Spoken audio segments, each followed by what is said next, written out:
हजुरलाई हाम्रो कक्षा कोठामा स्वागत छ गुरुआमा।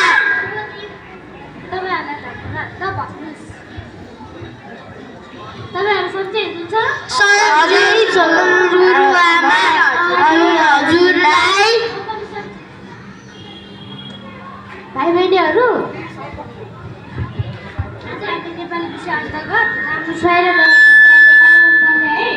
हुन्छ गुरुआमा। गुरुआमा, राम्रो छ भनेको के हो?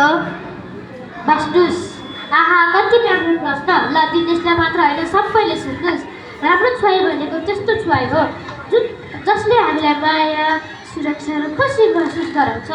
गुरुआमा, गुरुआमा मैले बुझिनँ। बस्नुस्। खुसी महसुस गराउनु भनेको के हो भनेर म तपाईँहरूलाई उदाहरण दिन्छु।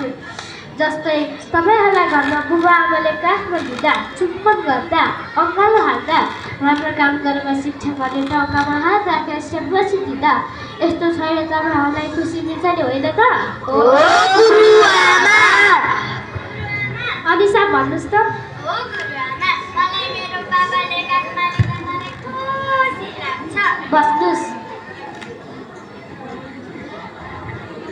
तपाईँहरूलाई पनि बुबा आमाले काखमा लिँदा खुसी लाग्छ कि लाग्दैन?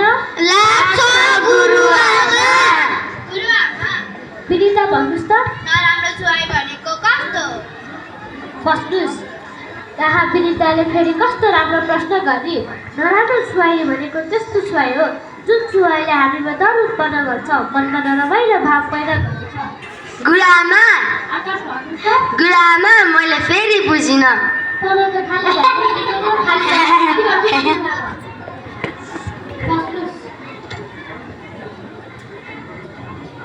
गुरुआमा, अनिसा भन्नुहोस् त।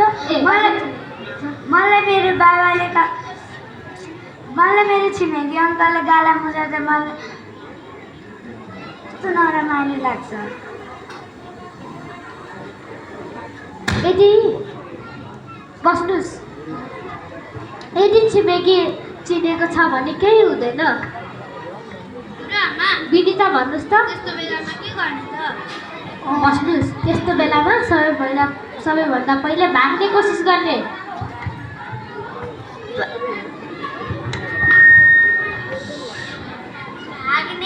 भाग्न सकेन भने चल कसैलाई नाइ भन्ने, ताकि तिम्रो कुरा अरू त्यहाँ कोही कसैले सुन्नुन् अनि आफ्नो आमा, बुबा, शिक्षक तथा विश्वास लागेका व्यक्तिहरूलाई सुनाउने। कसलाई सुनाउने रे?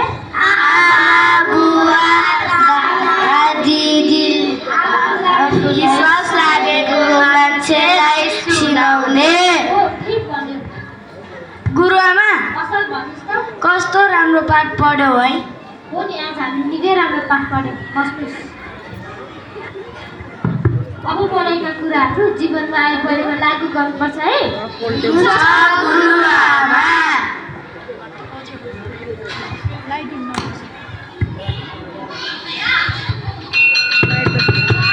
घन्टी बज्यो। अब हाम्रो कक्षा पनि सकियो, छुट्टी पनि भयो। ल, आजलाई यति नै, बाँकी भोलि पढाउला है।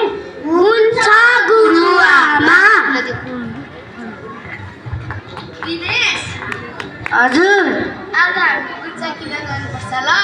मलाई त मम्मीले किन्दै जानु दिनु हुँदैन। ल त्यसै भेट जाऊ। ओइ ओइ, म त गएर फुटबल खेल्छु नि। ए ल ल, हामी पनि आउँछौँ। हुन्छ।